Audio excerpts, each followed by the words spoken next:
إن الحمد لله نحمده ونستعينه ونستغفره ونعوذ بالله من شرور أنفسنا ومن سيئات أعمالنا من يهده الله فلا مضل له ومن يضلل فلا هادي له أشهد أن لا إله إلا الله وحده لا شريك له وأشهد أن محمدا عبده ورسوله اللهم صل وسلم وبارك على نبيك ورسولك محمد وعلى آله وأزواجه وذرياته ومن تبعهم بإحسان إلى يوم الدين رب زدني علما رب اشرح لي صدري ويسر لي أمري اللهم علمني ما ينفعني وانفعني بما علمتني اللهم علمني كتابك وفقهني في دينك اللهم علمني القرآن العظيم ومعانيه وحكمه ومواعظه ونصايحه وعلمني القول البليغ واللسان الفصيح والحكم الرشيد والعلم المفيد وجعلني من العلماء الصالحين الربانيين الربيين الذين تعلموا دينك وعملوا به ودعوا إليه وجاهدوا في سبيلك حتى أتاهم اليقين رب يسر ولا تعسر اللهم أقول وبك التوفيق கண்ணியத்திற்கும் மதிப்பிற்கும் உரிய மார்க்க அறிஞர்களே, உஸ்தாத் அவர்களே, இந்த நிகழ்ச்சிக்கு வருகை தந்திருக்கக்கூடிய தாய்மார்களே, குறிப்பாக இன்ஷா அல்லாஹ் இன்னும் சில நிமிடங்களில் இந்த நிகழ்ச்சியில் மார்க்க கல்வியுடைய சான்றிதழை பெற்று ஆலிமாக்களாக, தாயியாக்களாக, முபல்லிகாக்களாக, ஹாஃபிதா குர்ஆனை மரணம் செய்த ஹாஃபிதாக்களாக பட்டம் பெறக்கூடிய என் அன்பிற்கும் பாசத்திற்கும் உரிய சகோதரிகளே, உங்களை எல்லாம் இந்த நிகழ்ச்சியில் வரவேற்றவனாக சில நிமிடங்கள் இன்ஷா அல்லாஹ் எனக்கும் உங்களுக்கும் பயன் தருவதற்காக, நினைவூட்டுவதற்காக சில உபதேசங்களை, சில அறிவுரைகளை சொல்லிக்கொள்ள விரும்புகிறேன். அல்லாஹு தஆலா அவனுடைய வேதத்திலிருந்தும் அவனுடைய நபியின் வாழ்க்கையிலிருந்தும் நாம் பெறக்கூடிய நல்லுபதேசங்களை கொண்டு நற்பயன் அடையக்கூடியவர்களாக ஆக்கி வைப்பானாக. ஆமீன். மாஷா அல்லாஹ். இந்த காட்சியை நாம் ஒரு புரட்சி என்றே சொல்லலாம். இன்றைய காலத்தில் மக்கள் எல்லாம் சினிமா, சீரியல், அதுபோன்று உலக வாழ்க்கையின் சிற்றின்பங்கள், ஊர் சுற்றுவது, பொழுதுபோக்கு, விளையாட்டு, இப்படியாக தங்களுடைய நேரங்களை கழித்து கொண்டிருக்கிறார்கள். இந்த காலகட்டத்தில் அல்லாஹ்வுடைய மார்க்கத்தை கற்பதற்காக நீங்கள் உங்களுடைய பிள்ளைகளை இந்த நூருல் இஸ்லாம் மதரசாவிற்கு அனுப்பியது, பிறகு அந்த பிள்ளைகளை தொடர்ந்து அவர்கள் பட்டம் பெறுகின்ற வரை அவர்களை படிக்க வைத்தது, மாஷா அல்லாஹ். அடுத்து அவர்கள் பட்டம் பெறக்கூடிய இந்த நிகழ்ச்சியில் இவ்வளவு பொறுமையோடு நீங்கள் கலந்து கொள்வது, என் அன்பிற்குரிய சகோதரிகளே, இதுவெல்லாம் எதை உணர்த்துகிறது? இதுவெல்லாம் உணர்த்தக்கூடிய செய்தி என்னவென்றால், அல்ஹம்துலில்லாஹ், உங்களுடைய உள்ளத்தில் அல்லாஹ்வுடைய அன்பு இருக்கிறது, உங்களுடைய உள்ளத்திலே மார்க்க பற்று இருக்கிறது, உங்களுடைய உள்ளத்திலே நபியின் நேசம் இருக்கிறது, குர்ஆனுடைய முக்கியத்துவம் இருக்கிறது. மார்க்கம்தான் நமக்கு வாழ்க்கை, வாழ்க்கை மார்க்கத்திற்கு தான். மார்க்கம்தான் நமக்கு வாழ்க்கை, நமது வாழ்க்கை இந்த மார்க்கத்திற்கு தான். மார்க்கத்தை பாதுகாத்தால்தான் நமக்கு பாதுகாப்பான வாழ்க்கை. நான் சொல்றது புரியுதா? கவனிக்கிறீங்களா? மார்க்கம்தான் வாழ்க்கை, வாழ்க்கை மார்க்கத்திற்கு தான். மார்க்கத்தை பாதுகாப்பதை கொண்டுதான் என் வாழ்க்கையின் பாதுகாப்பு இருக்கிறது. நான் எந்த அளவு இந்த மார்க்கத்தை பாதுகாப்பேனோ, பேணுவேனோ, பின்பற்றுவேனோ, அந்த அளவுக்கு எனக்கு அல்லாஹ்வுடைய பரக்கத் இந்த வாழ்க்கையிலே கிடைக்கும். எனக்கு மரணத்திற்கு பின்னால் உள்ள வாழ்க்கையில் வெற்றி கிடைக்கும். நான் என்ன சொன்னேன்? மார்க்கம்தான் என் வாழ்க்கை. என் வாழ்க்கை மார்க்கத்திற்காக. மார்க்கத்தை பாதுகாப்பதை கொண்டு என் வாழ்க்கையின் பாதுகாப்பு இருக்கிறது. மார்க்கத்தை பேணுவது கொண்டு என் வாழ்க்கையில் பரக்கத் இருக்கிறது. இந்த மார்க்கத்தை எந்த அளவு பற்றி பிடிப்பேனோ, நேசிப்பேனோ, இந்த மார்க்கத்திற்காகவே என்னை நான் அர்ப்பணிப்பேனோ, அந்த அளவு அல்லாஹ்விற்கு நான் நெருக்கமாகுவேன். அல்லாஹ் என்னை நேசிப்பான். நான் பேசக்கூடாது இடையில, இங்க கவனிங்க, என்ன கவனிக்கணும். என்னுடைய மரணத்திற்கு பிறகுள்ள வாழ்க்கை, என்னுடைய கபர் சொர்க்கமாக மாறும். என்னுடைய நன்மையின் ஏடுகள் எனக்கு வலகரத்திலே கொடுக்கப்படும். சிராத் பாலத்தை விரைவாக கடக்கலாம். நாளை மறுமையில் அல்லாஹு தஆலா வாக்களித்த சொர்க்கத்தை இலகுவாக பெறலாம். இந்த ஒரு அடிப்படையை அல்ஹம்துலில்லாஹ் நீங்கள் எல்லாம் புரிந்திருக்கிறீர்கள் என்று சொன்னால் இன்ஷா அல்லாஹ், அல்லாஹ்வின் அருளால் அது உண்மையாகத்தான் இருக்கும். அதனுடைய அடையாளம்தான் இந்த வெயில் காலத்தில் இவ்வளவு கஷ்டத்தில் பொறுமையோடு உங்களுடைய பிள்ளைகள் பட்டம் பெறுவதை பார்ப்பதற்காக, அவர்களுக்கு துஆ செய்வதற்காக நீங்கள் இங்கே வந்திருக்கின்றீர்கள். இதுவெல்லாம் அதனுடைய வெளிப்பாடு தான். ஒரு ஹதீஸை இன்ஷா அல்லாஹ் நினைவூட்டுவோம். சென்ற ஜுமாவிலே கூட அதிலிருந்து சிலவற்றை பேசினோம். ஏன் நான் இதை சொல்கிறேன்? நமக்கு நாம் முஸ்லிமாக இருந்தும், நாம் முஸ்லிம்களாக இருந்தும் இன்னும் இஸ்லாமையும் புரியவில்லை, இந்த வாழ்க்கையும் புரியவில்லை, நம்முடைய வேதத்தையும் புரியவில்லை, நம்முடைய நபி ஏன் அனுப்பப்பட்டார்கள் என்பதையும் புரியவில்லை. ஏதோ வாழ்ந்து கொண்டிருக்கிறோம், எப்படியோ வாழ்ந்து கொண்டிருக்கிறோம். பொதுவாக பலரை சொல்கிறேன், உங்க முன்னாடி உட்கார்ந்து இருக்கவங்களை சொல்லலை, யாரும் கோபம் போட்டுறாதீங்க. நான் நிமிஷம் கொஞ்ச நேரத்துக்கு முன்னாடி தான் தூக்குன்னு தூக்குனீங்க, கடைசியில் இப்படி டப்புன்னு போடுறீங்களேன்னு சொல்லிட்டு பொதுவாக மக்களுடைய நிலையை சொல்கிறேன். நம்ம உஸ்தாது கூட சொன்னாங்க, அலிஃபா தெரியாதவங்கெல்லாம் வந்து அல்ஹம்துலில்லாஹ் மதரசால அலிஃபா தான் படிச்சுக்கிட்டாங்கன்னு சொல்லி. பெரும்பாலானவர்களுடைய நிலை அப்படித்தான் இருக்கிறது. அல்லாஹ்வை பற்றி அறியாதவர்களாக, அவனுடைய தன்மைகளை அறியாதவர்களாக, மறுமையை அறியாதவர்களாக, மார்க்கத்தை புரியாதவர்களாகவே இருக்கிறார்கள். அல்லாஹ்வுடைய தூதர் ஸல்லல்லாஹு அலைஹி வஸல்லம் ஒரு அழகான துஆவை சொல்கிறார்கள். அபூ ஹுரைரா ரலியல்லாஹு அன்ஹு அந்த ஹதீஸை அறிவிக்கின்றார்கள். இமாம் முஸ்லிம் ரஹிமஹுல்லாஹ் அந்த ஹதீஸை பதிவு செய்கிறார்கள். அதுவும் எப்படி? கான ரசூலுல்லாஹி ஸல்லல்லாஹு அலைஹி வஸல்லம் யகூல், அல்லாஹ்வுடைய தூதர் இப்படி சொல்வார்கள். அதாவது இது அவர்களுடைய ஒரு முக்கியமான துஆவாக, பிரார்த்தனையாக இருந்தது. அது என்ன துஆ?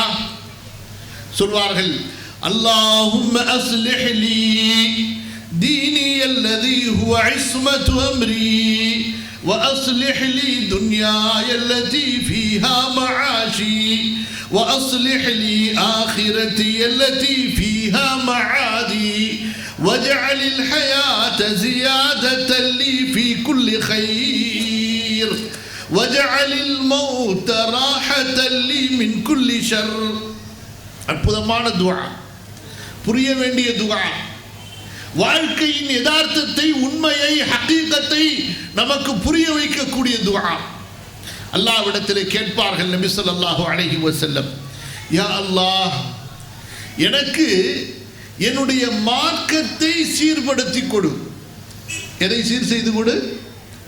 என்னுடைய மார்க்கத்தை சீர் செய்து கொடு. நாமெல்லாம் யா அல்லாஹ் எனக்கு ஒரு வீட்டை கட்டி கொடு, எனக்கு ஒரு பங்களாவை கொடு, என் புருஷனுக்கு வேலையை கொடு, வெளிநாட்டில் வேலையை கொடு. வெளிநாட்டுக்கு வேலைக்கு அனுப்பணும் துவா செஞ்சிடாதீங்க. நிறைவான பரக்கத்துக்கு துவா செய்யுங்க. கடன் இல்லாத வாழ்க்கைக்கு துவா செய்யுங்க. புரியுதா? எதுக்கு துவா செய்யணும்? எதுக்கு துவா கேட்கணும்? ரசூலுல்லாஹ் காசு கேட்டு துவா செஞ்சுருக்காங்களா? அல்லாஹும்ம இன்னி அஊது பிக்க மினல் ஆஜிஸி வல் கஸலி வல் ஜுபுனி வல் புக்லி வ மின் கலபத்தி தைனி வ கஹ்ரி ரிஜால் அல்லாஹும்மக்ஃபினி பிஹலாலிக அன் ஹராமிக் வ அக்னினி பிஃضலிக அம்மன் சிவா. ரசூல் ஸல்லல்லாஹு அலைஹி வஸல்லம் செல்வத்தை கேட்டு, அதிக செல்வத்தை கேட்டு துஆ செய்ததில்லை. அல்லாஹும்ம கன்னிஅனி பிமா ரஸக்தனி, நீ கொடுத்ததை கொண்டு எனக்கு மன நிறைவை கொடு. ஒபாரிகிலி ஃபீமா ரஸக்தனி, நீ கொடுத்ததில் எனக்கு பரக்கத் செய். அல்லாஹ்வுடைய தூதரின் துஆக்கள் எல்லாம் அப்படித்தான் இருக்கும். இன்று நாம் தான் அதிக செல்வத்தை அல்லாஹ்விடத்தில் கேட்டு கேட்டு, அதுவும் அந்த செல்வத்தை ஏன் கேட்கிறோம் என்ற நோக்கமே இல்லாமல், எப்படி அந்த காசு பணத்தை ஏன் கேட்கிறோம் என்ற நோக்கம் இல்லாமல் கேட்டு நமது வாழ்க்கையை முசீபத்தாக ஆக்கி கொண்டோம். துஆ செய்யணுமா? இப்படி துஆ செய்யுங்க. அதிகமாக காசு கேட்டு துவா செய்யாதீங்க. யா அல்லாஹ் கோடி கோடியாக உனது பாதையில் தர்மம் செய்பவனாக என்னை ஆக்கு. எப்படி துவா கேளுங்க? யா அல்லாஹ் என் உறவுகளுக்கு, எத்தீம்களுக்கு, மஸ்ஜிதுகளுக்கு, மதரசாக்களுக்கு வாரி வாரி வழங்கக்கூடியவனாக என்னை ஆக்குன்னு துவா கேளுங்க. காசு கேட்குறீங்க, யா அல்லாஹ் என்னை சதகா செய்பவனாக ஆக்கு என்று துவா கேட்குறீங்களா? தர்மம் செய்பவனாக என்னை ஆக்கு என்று துவா கேட்கிறீர்களா? காசு பணத்தை செல்வத்தை கேட்கின்றீர்கள், யா அல்லாஹ் என்னை சரியாக ஜக்காத்து கொடுப்பவராக ஆக்கு என்று துஆ கேட்கின்றீர்களா? ஆகவேதான் நாம் கேட்கக்கூடிய செல்வம் நமக்கு முசீபத்தாக ஆகிவிடுகிறது. இங்கே இன்னொன்றையும் நினைவுபடுத்துகிறேன். துஆ என்று வரும் பொழுது நபிமார்கள் துஆ கேட்டார்கள். ரப்பி ஹப்லி மின் லதுன்க துர்ரியத்தன் தய்யிபா, யா அல்லாஹ் எனக்கு நல்ல சுத்தமான ஒழுக்கமான நல்ல சந்ததியை கொடு என்று துஆ கேட்டார்கள். ரப்பி ஹப்லி மினஸ் சாலிஹீன், யா அல்லாஹ் நல்லோர்களில் உள்ளவரை என்னுடைய சந்ததியாக ஆக்கு, என்னுடைய சந்ததிகளை நல்லவர்களாக ஆக்கு, நல்லவர்களை எனக்கு சந்ததியாக வழங்கு என்று கேட்டார்கள். நம்ம எப்படி கேட்குறோம்? யா அல்லாஹ் புள்ளைய கொடு, புள்ளைய கொடு, புள்ளைய கொடு, புள்ளைய கொடு, இந்த வாங்கிக்க ஒரு முசீபத்தான புள்ளைய. புரியுதா உங்களுக்கு? எப்படி கேட்கணும் அல்லாஹ்விடத்துல? யா அல்லாஹ் சாலிஹான குழந்தை பாக்கியத்தை கொடு, யா அல்லாஹ் மூமினான குழந்தையை கொடு, உனக்கு பிரியமான நல்லடியார்களில் வாழக்கூடிய வணக்கசாலியான ஆலிமான தாழியான மார்க்கத்தை கற்று மார்க்கத்தை பிரச்சாரம் செய்யக்கூடிய ஒரு நல்ல சாலிஹான குழந்தையை கொடு, கண் குளிர்ச்சியான குழந்தையை கொடு. ரப்பனா ஹப்லனா மின் அஸ்வாஜினா வ துர்ரியாத்தினா குர்ரத அயுனின் வஜஅல்னா லில் முத்தகீன இமாமா. நம்ம துஆ குர்ஆனில் உள்ள துஆக்களாக இல்லை, ஹதீஸுகளிலே உள்ள துஆக்களாக இல்லை. நமது துஆவும் நம்முடைய மன இச்சைகளுக்கு ஏற்ப உள்ள துஆவாக மாறிவிட்டது. நம்முடைய துஆவே நமக்கு சோதனையாக மாறிவிட்டது. எப்படி? நம்முடைய ஆசைகளுடைய துஆக்களாக ஆகிவிட்டது. காரணம் என்ன? நாம் ஆசைப்படுவது மறுமையை அல்ல. எதை ஆசைப்படுகிறோம்? துன்யாவை. வஃபீ ذلك فليتنافس المتنافسون. மறுமையை ஆசைப்பட அல்லாஹ் சொன்னான், மறுமையில் போட்டி போட அல்லாஹ் சொன்னான். வஸாபிகு இலா மக்ஃபிரத்தின் மின் ரப்பிக்கும் வ ஜன்னத்தின் அர்துஹா ஸமாவாத்து வல் அர்த். நாம் எதற்கு போட்டி போடுகிறோம்? எதற்காக பொறாமைப்படுகிறோம்? பக்கத்து வீட்டுக்காரர்களை பார்த்து, அண்டை வீட்டுக்காரர்களை பார்த்து, எழுத்த வீட்டுக்காரர்களை பார்த்து அவர்களுடைய செல்வத்தின் மீது பொறாமைப்படுகின்றோம். அல்லாஹ்வுடைய தூதர் ஸல்லல்லாஹு அலைஹி வஸல்லம் கல்வியின் மீது பொறாமைப்படுங்கள் என்று சொன்னார்கள். ஒருவன் குர்ஆனை கற்று, ஞானத்தை கற்று, மார்க்கத்தை கற்று அதை படித்து பிறருக்கு போதிக்கிறான் என்றால் அவன் பொறாமைப்படக்கூடியவன் என்று சொல்கிறோம். நாம் யாரை பார்த்து பொறாமைப்படுகிறோம்? பெரிய பணக்காரனை பார்த்து, இந்த துன்யாவை அதிகமாக சேர்த்தவனை பார்த்து பொறாமைப்படுகின்றோம். அல்லாஹ்வுடைய தூதர் ஸல்லல்லாஹு அலைஹி வஸல்லம் சொன்னார்கள், யார் தன்னுடைய செல்வத்தை எல்லாம் அல்லாஹ்வின் பாதையிலே தர்மம் செய்கிறானோ, அந்த செல்வத்தை அல்லாஹ்வின் பாதையிலே சத்தியத்திற்காக அழிக்கிறானோ அவனை பார்த்து பொறாமைப்படுங்கள் என்று சொல்லுகிறோம். அல்லாஹ் சொல்கிறான், ரசூல் ஸல்லல்லாஹு அலைஹி வஸல்லம் சொல்கிறார்கள். நாம் யாரை பார்த்து பொறாமைப்படுகிறோம்? செல்வத்தை கொண்டு சுகபோகமாக வாழ்ந்தவனை பார்த்து, வாழ்பவனை பார்த்து பொறாமைப்படுகிறோம். எப்படி மூசா அலைஹிஸ்ஸலாமுடைய கௌம் காரூனை பார்த்து பொறாமைப்பட்டார்களோ, யா லைதலனா மிஸ்லமா ஊதிய காரூன், காரூனுக்கு கொடுக்கப்பட்டதை போன்று எங்களுக்கும் செல்வம் வேண்டுமே என்று அந்த காரூனுடைய சுகபோக வாழ்க்கையை பார்த்து மூசா அலைஹிஸ்ஸலாமுடைய கௌம் ஆசைப்பட்டதை போன்று முஹம்மது நபியுடைய கௌமாகிய நாம் ஆசைப்படுகின்றோம் துன்யாவை அனுபவிப்பதற்கு. அல்லாஹ்வுடைய தூதர் துன்யாவை அல்லாஹ்வுடைய பாதையிலே செலவு செய்பவரை பார்த்து, இடையில சிரிக்காதீங்க, நான் சிரிப்பு ஒன்றும் உங்களுக்கு சொல்லலை, சிரிப்பு காட்டுறேனா ஏமா, சிரிப்பு காட்டுறேனா இல்லையா, தமாஷ் பேசுறேனா இல்லையா, பயானை மட்டும் கேளுங்க, வேற எதையும் சிந்திக்காதீங்க. கவனிங்க, செல்வத்தை அல்லாஹ்வின் பாதையிலே செலவழிப்பவரை பார்த்து நானும் இப்படி தர்மம் செய்ய வேண்டுமே என்று நீங்கள் பொறாமைப்படுங்கள் என்று ஆசைப்படுங்கள் என்று சொன்னார்கள். ஆனால் நாம் செல்வத்தை கொண்டு பெரிய வீடு கட்டியவனை, பங்களா வாங்கியவனை, சொகுசு காரிலே செல்பவனை, ஆடம்பர வாழ்க்கை வாழ்பவனை, சுற்றுலா செல்பவனை, தன்னுடைய குடும்பத்துக்கு தங்கத்தையும் வெள்ளியையும் சேர்த்து வைத்திருப்பவனை பார்த்து பொறாமைப்பட்டுக் கொண்டிருக்கிறோம் இல்லையா? சொல்லுங்கள். அல்லாஹ்வின் அடியார்களே, இங்கே ஒரு சம்பவத்தை சொல்கிறேன். அல்லாஹ்வுடைய தூதரின் தோழர்கள், ஏன் அந்த தூதருடைய தோழர்களை நாம் நினைவூட்டிக் கொண்டே இருக்க வேண்டும் தெரியுமா? அவர்கள் முஃமின்கள், அவர்கள் அல் முத்தகூன், அல்லாஹ்வுடைய தக்வா உடையவர்கள் என்று அல்லாஹ்வால் வர்ணிக்கப்பட்டவர்கள். அவர்களை சொல்ல சொல்ல நம்முடைய ஈமான் அதிகரிக்கும். ஓடி வருகிறார்கள், கவலையோடு வருகிறார்கள். அல்லாஹ்வின் தூதரே, நாங்கள் ஏழைகள், ஏழைகள் என்பதற்காக தங்களது ஏழ்மையை முறையிட்டு வரவில்லை. எதை முறையிட்டு வந்தார்கள் தெரியுமா? அல்லாஹ்வின் தூதரே, நாங்கள் தொழுகிறோம், செல்வந்தர்களும் தொழுகிறார்கள். நாங்கள் ஹிஜ்ரத் செய்தோம், அவர்களும் ஹிஜ்ரத் செய்தார்கள். நாங்கள் உங்களோடு ஜிஹாதுக்கு வருகிறோம், அவர்களும் ஜிஹாதுக்கு வருகிறார்கள். நாங்கள் ஜனாசா தொழுகிறோம், அவர்களும் ஜனாசா தொழுகிறார்கள். ஆனால் இந்த செல்வம் அவர்களுக்கு இருப்பதால் தர்மம் செய்கிறார்களே, அல்லாஹ்வின் பாதையிலே போருக்கு வாரி வழங்குகிறார்களே, இப்படி பல எண்ணற்ற நன்மைகளை இந்த செல்வத்தை கொண்டு செய்கிறார்களே, எங்களுக்கு செல்வம் இல்லையே, அவர்களை போன்று நாங்களும் நன்மைகளை சம்பாதிப்பதற்கு. புரியுதா உங்களுக்கு? எப்படி, எதற்காக ஆசைப்பட்டார்கள்? செல்வத்தை எதற்காக விரும்பினார்கள்? அல்லாஹ்வின் பாதையிலே நன்மைகளாக மாற்றுவதற்கு, அல்லாஹ்வின் பாதையிலே செலவழிப்பதற்கு.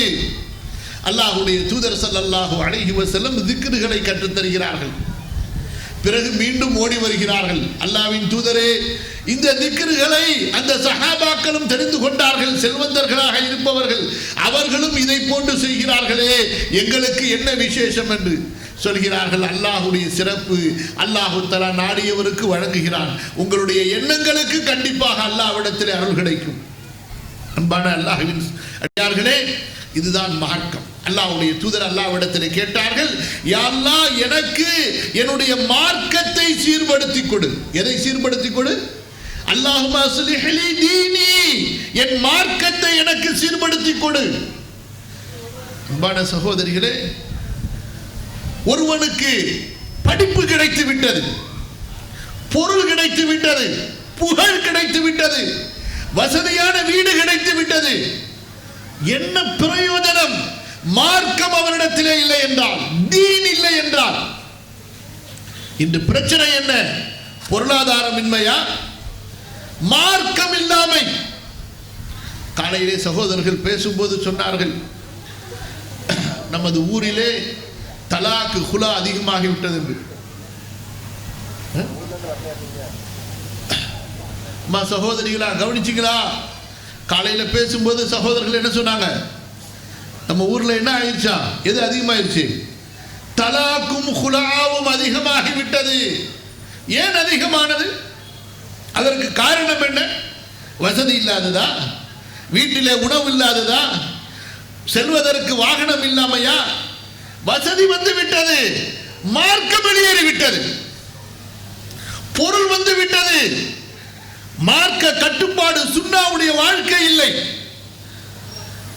வீட்டிலே எல்லா பொருளாதார வசதி இருக்கிறது, ஏசி இருக்கிறது, கட்டில் இருக்கிறது, ஃபேன் இருக்கிறது, எல்லாம் இருக்கிறது. தக்வா இல்லை, ஒழுக்கம் இல்லை, ஈமானிய அன்பு இல்லை, கணவன் மனைவியின் மீது பாசம் இல்லை, மனைவிக்கு கணவனுக்கு ஹிதமத் செய்யக்கூடிய அந்த பணிவு இல்லை, பெற்றோரை பேணக்கூடிய பக்குவம் இல்லை, பிள்ளைகளுக்கு பெற்றோர் மீது பாசம் இல்லை, பெற்றோருக்கு பிள்ளைகள் மீது பாசம் இல்லை, எல்லோருக்கும் ஒரு பாசம், பிரியம், நேசம், அன்பு, ஈடுபாடு இருக்கிறது என்றால் இந்த செல்போன். என்னப்பா எல்லாருக்கும் யாரும் எது மேல பாசம் இருக்கு? முதன்மை பாசம். இதை புடுங்கிட்டா முடிஞ்சு போச்சு கதை. ஒரு நாள் செல்போன் இல்லாம இருப்பீங்களா? இருந்துட்டா நீங்க அவுளியா. எப்படிங்க? என்னங்க,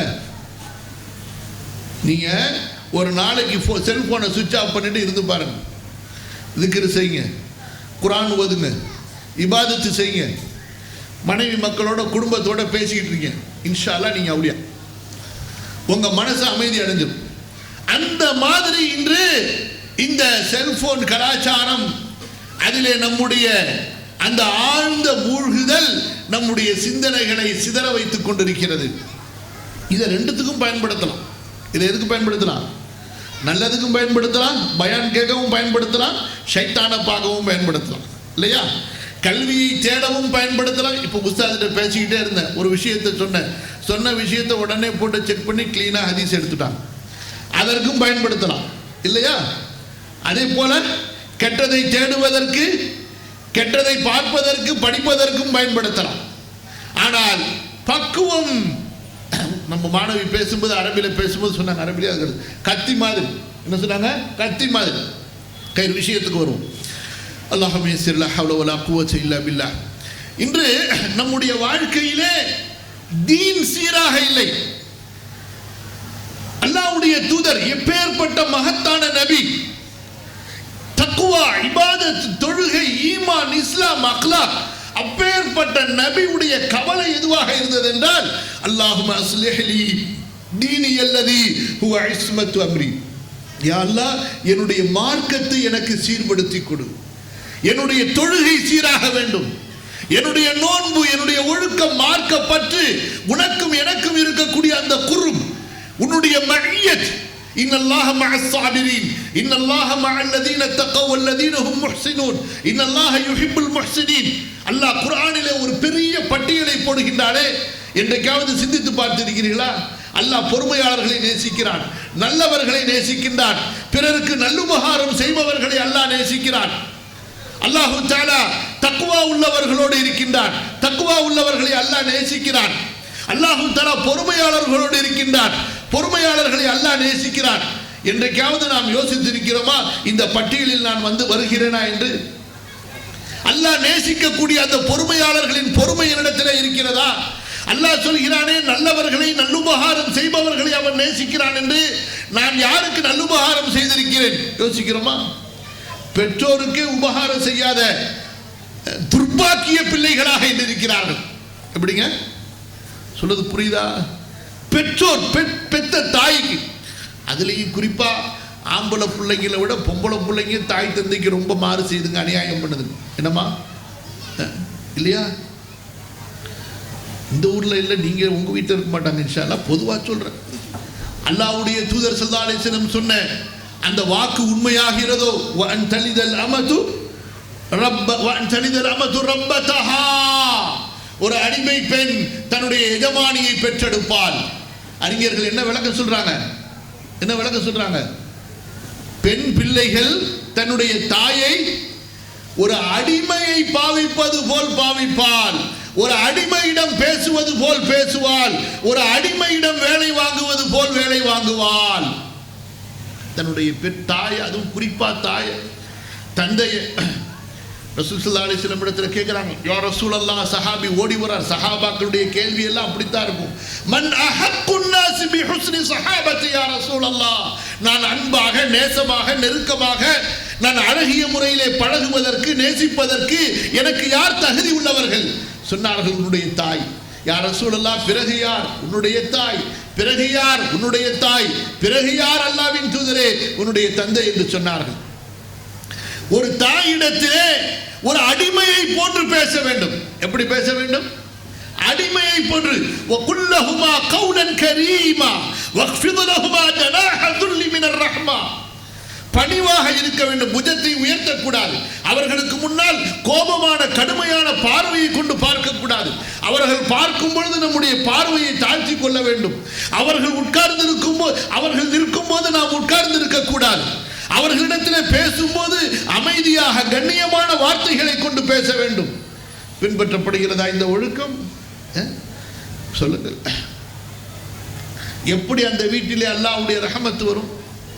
அல்லாஹ்வின் தூதர் ஸல்லல்லாஹு அலைஹி வஸல்லம் எப்போதெல்லாம் பெரும் பாவங்களை எண்ணினார்களோ, எப்போதெல்லாம் பெரும் பாவங்களை குறித்து இந்த சமுதாயத்திற்கு எச்சரிக்கை செய்தார்களோ, இணை வைத்தல், அல்லாஹ்வை தவிர வேறொருவரை வணங்குவது, அல்லாஹ்வுக்கு செய்யப்படக்கூடிய வணக்க வழிபாடுகளை, பிரார்த்தனையை, துஆவை, நேர்ச்சையை இன்னொருவருக்கு செய்வதை எச்சரித்து விட்டு, இரண்டாவதாக அல்லாஹ்வின் தூதர் ஸல்லல்லாஹு அலைஹி வஸல்லம் எப்போதும் செய்த எச்சரிக்கை என்ன?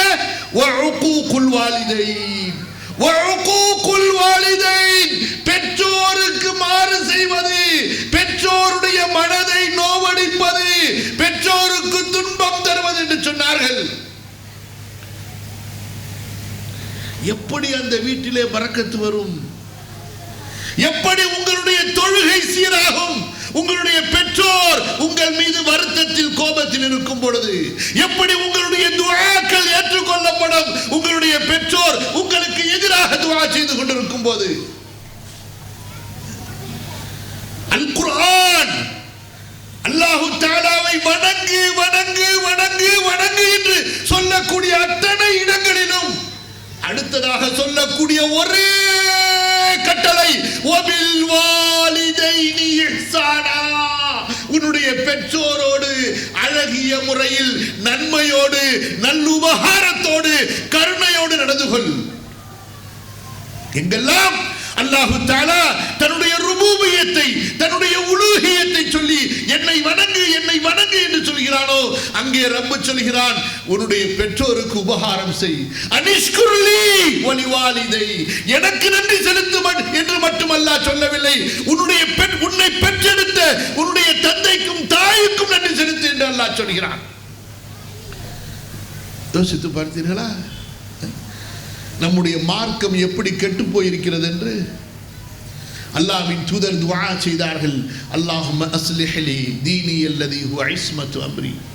யா அல்லாஹ், என்னுடைய மார்க்கத்தை எனக்கு சீர்படுத்து. அல்லாஹ்விடத்திலே சொல்கிறார்கள், துஆவிலே சொல்கிறார்கள், அல்லதி ஹுவ இஸ்மத்து அம்ரி, இந்த தீன் தான் எனக்கு பாதுகாப்பு என்று. எதுங்க பாதுகாப்பு? நீங்கள் வைத்திருக்கக்கூடிய இரும்பு வேலிகள் அல்ல, உங்களுடைய பக்கா வீடுகள் அல்ல. இது உங்களை பாதுகாக்கும். வெயிலிலிருந்து பாதுகாக்கும், மழையிலிருந்து பாதுகாக்கும், இல்லையா? உங்களது வீட்டு பொருள்களை திருடர்களிலிருந்து பாதுகாக்கும். நாளை நரக நெருப்பிலிருந்து உங்களை பாதுகாக்கக்கூடியது யார்? எதை யோசித்து பாருங்கள். புரியுதா? வீடு பாதுகாக்குமா? நம்முடைய சொத்து பாதுகாக்குமா? யார் பாதுகாப்பார்? நம்முடைய தீன் தான் நம்மை பாதுகாக்கும். நம்முடைய மார்க்கம் ஒன்றுதான் அல்லாஹ்வுடைய கோபத்திலிருந்து, நரக நெருப்பிலிருந்து நம்மை பாதுகாக்கக்கூடியது. அதை புரிந்து கொள்ளுங்கள். அதைத்தான் துஆவிலே கற்றுத் தருகிறார்கள்.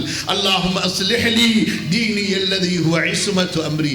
யா அல்லாஹ், என்னுடைய தீனை எனக்கு சீர் செய்து கொடு. நான் உண்மையான முஸ்லிமாக வாழ வேண்டும். நான் ஒரு உருப்படியான முஸ்லிமாக வாழ வேண்டும். உன்னுடைய வேதம் சொல்லக்கூடிய முஸ்லிமாக வாழ வேண்டும். நம்ம எப்படி வாழ்ந்துகிட்டு இருக்கிறோம்? மேலப்பாளையத்துக்கு ஒரு முஸ்லிம், கீழக்கரைக்கு ஒரு முஸ்லிம், அதலாம் மண்ணத்துக்கு ஒரு முஸ்லிம், ஒரு ஊருக்கு ஒரு முஸ்லிம். இந்த முஸ்லிம் செய்யறது அவர் செய்ய மாட்டார், அவர் செய்யறதை இவர் செய்ய மாட்டார். அவருக்கு ஒரு கலாச்சாரம், இவருக்கு ஒரு கலாச்சாரம்.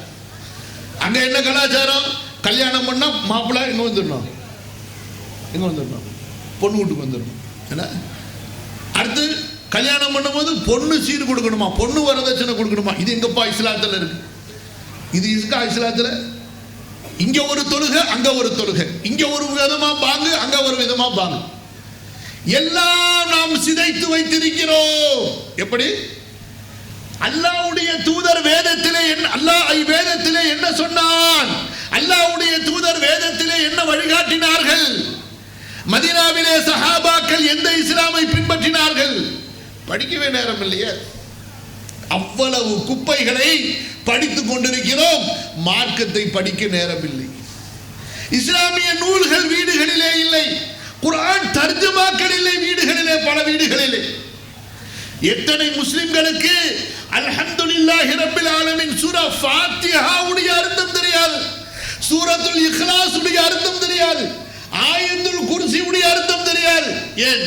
பல கிராமங்களுக்கு செல்லும் பொழுது லா இலாஹ இல்லல்லாஹ் முஹம்மது ரசூலுல்லாஹ் உடைய பொருளே தெரியாமல் இருக்கிறார்கள். நான் குறிப்பாக இந்த இடத்திலே பட்டம் வாங்கக்கூடிய என்னுடைய ஆலிமா முபல்லிகா மாணவிகள் சகோதரிகளுக்கு சொல்கிறேன், உங்களுக்கு இங்கே பட்டம் கொடுப்பது, எங்க இருக்காங்க மாணவிகளா? இங்க இருக்காங்க மாணவிகளா, உங்களுக்கு பட்டம் கொடுப்பது உங்களை பெருமைப்படுத்துவதற்காக அல்ல, உங்களுக்கு பொறுப்பு கொடுப்பதற்காக. இந்த சமுதாயத்தின் கடமை இந்த பட்டத்தின் மூலமாக உங்களுக்கு சுமத்தப்படுகிறது. நீங்கள் அழைப்பாளர்களாக ஆக வேண்டும், மார்க்கத்தினுடைய பொறுப்பை உணர வேண்டும். கற்றவர் என்ன செய்ய வேண்டும் தெரியுமா? கற்றதை தானும் செயல்படுத்தி, கவனிக்கிறீங்களா, கேட்கிறீங்களா? கற்றவர் என்ன செய்ய வேண்டும்? கற்றதை சொல்லுங்க, தான் செயல்படுத்த வேண்டும். இப்ப பல இடத்துக்கு போகும் பொழுது ஒரே பயானுக்கு முன்னாடி ஒரே நமக்கு கிளாஸ் எடுக்கிறாங்க. என்ன கிளாஸ்? பயான் இப்படி பண்ணுங்க, எப்படி பண்ணணும், அவங்க வேதனையை சொல்றாங்க. அதை நான் இப்படி சொல்றேன். அலிம்சா எங்க ஊர்ல ஆலிமா பட்ட வகுப்பு விழா உங்களை கூப்பிட்டா, அல்ஹம்துலில்லாஹ். என்னங்க பிரச்சனை? ஆலிமா படித்தவங்க சினிமாவுக்கு போகிறாங்க. ஆலிம்சா எங்கள் மாரசால பட்டம் வாங்கினவங்க நிறைய பேர் பட்டம் வாங்கிட்டு கல்யாணத்துக்கு பிறகு புர்கா போடுறதில்ல, ஹிஜாபு போடுறதில்ல, வெளிநாட்டுக்கு போய் மாறிட்டாங்க, அங்கே போய் மாறிட்டாங்க, இங்கே போய் மாறிட்டாங்க. புரியுதா? சில ஆலிமாக்கள் படிச்சுட்டு போய் வீட்டில் அவங்களே ஒழுங்காக தொழுகிறது இல்லையா, பல மணி நேரம் டிவியில் உட்காந்துருக்குறாங்க, ஃபோனில் உட்காந்துருக்குறாங்க. கம்ப்ளீட். அல்ஹம்துலில்லாஹ், அல்லாஹ்விடத்தில் ஆதரவு வைப்போம். இன்ஷா அல்லாஹ் நல்ல மார்க்க ஆசிரியர்களிடத்திலே இது போன்ற மதரசாக்களிலே படித்த நீங்கள் இன்ஷா அல்லாஹ் சொல்லுங்க, நீங்க சொல்லுங்க, அப்படி இருக்க மாட்டோம் இன்ஷா அல்லாஹ். அல்லாஹ் எங்களை பாதுகாக்க வேண்டும், துஆ செய்யுங்க. புரியுதா?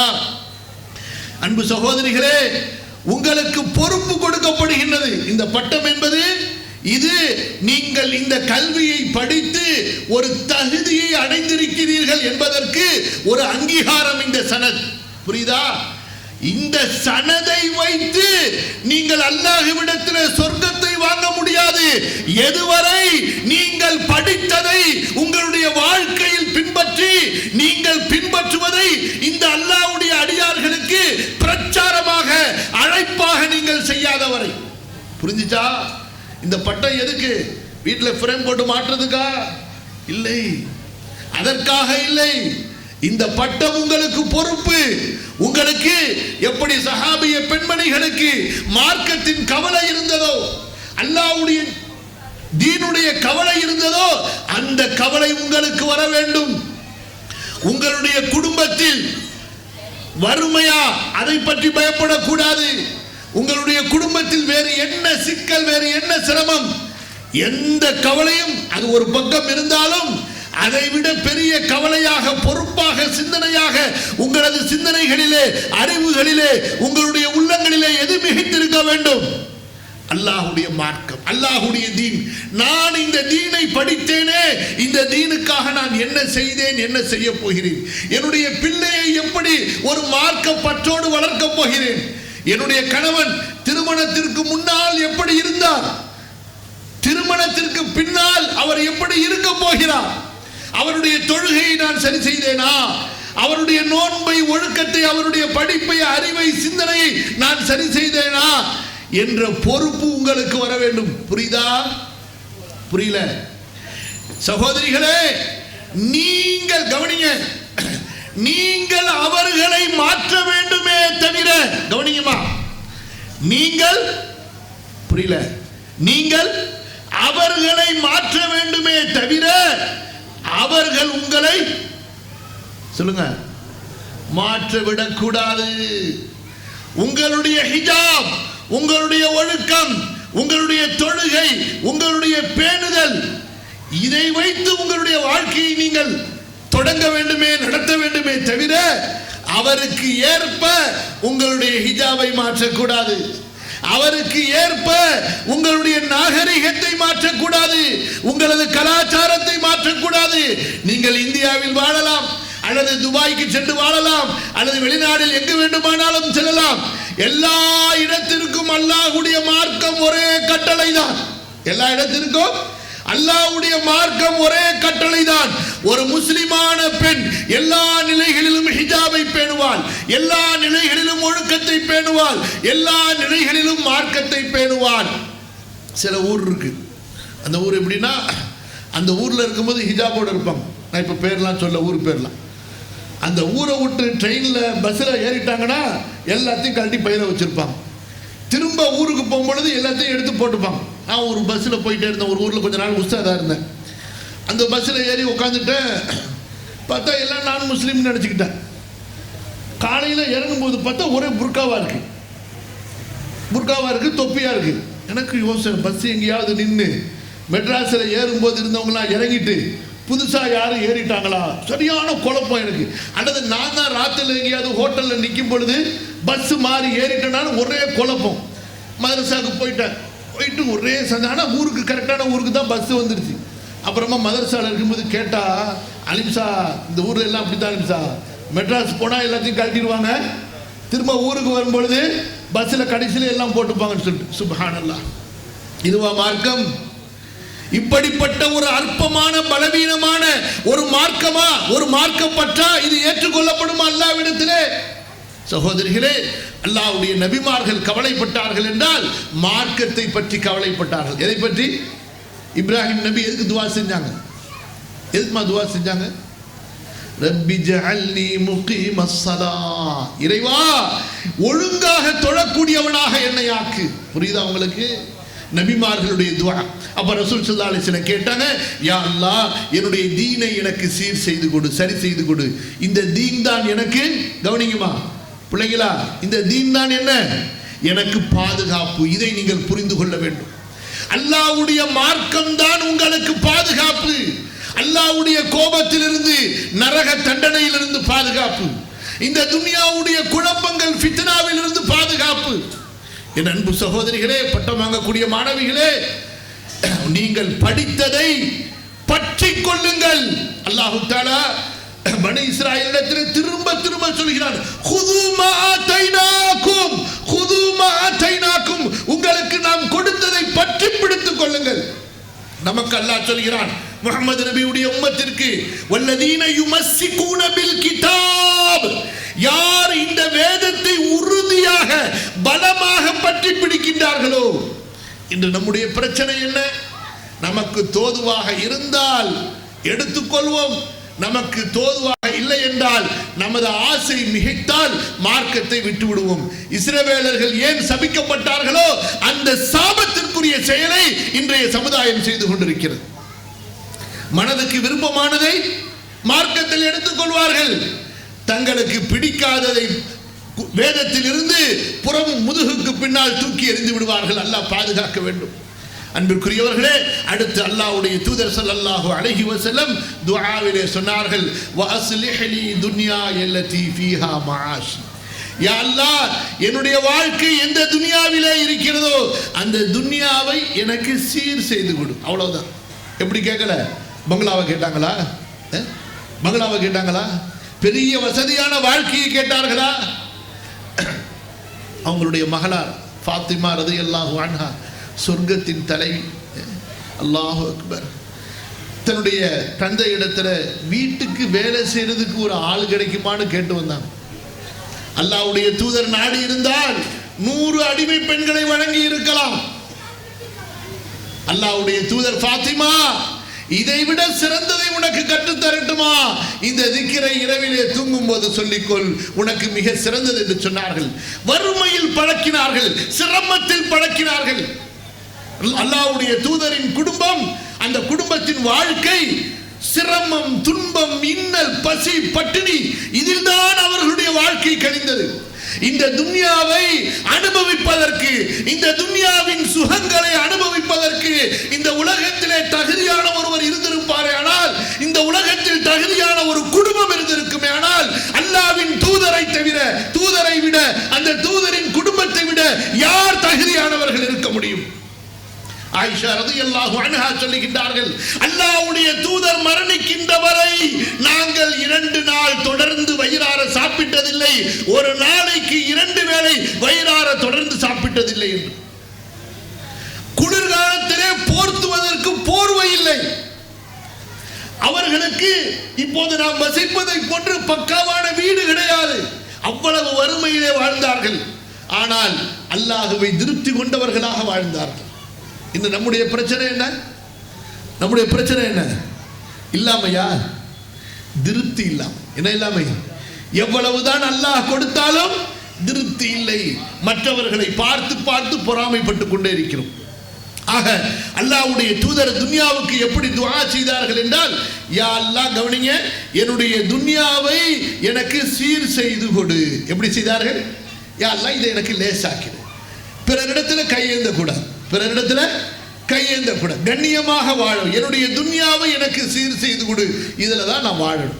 அடுத்து கேட்டார்கள் பாருங்கள், வஸ்லிஹ்லி ஆகிரதி அல்லதி ஃபீஹா மஆதி, எனக்கு என்னுடைய மறுமையை சீர்படுத்தி கொடு, அங்கே தான் நான் திரும்ப வர வேண்டும்.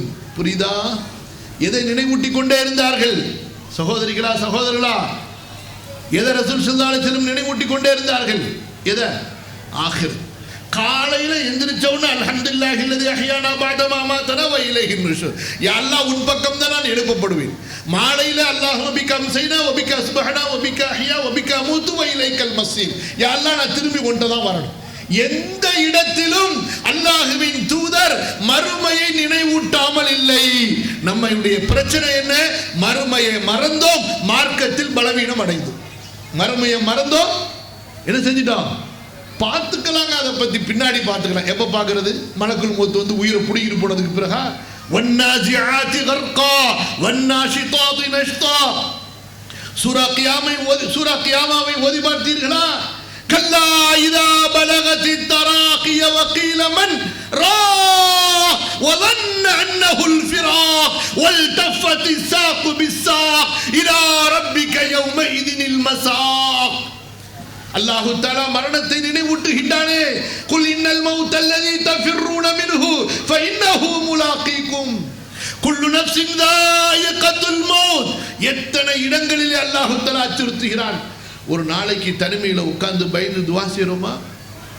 என்னுடைய மறுமைக்கு நான் தயாராகி விட்டேனா என்று நாம் நம் சுய பரிசோதனை செய்கிறோமா? யோசித்து பாருங்கள்.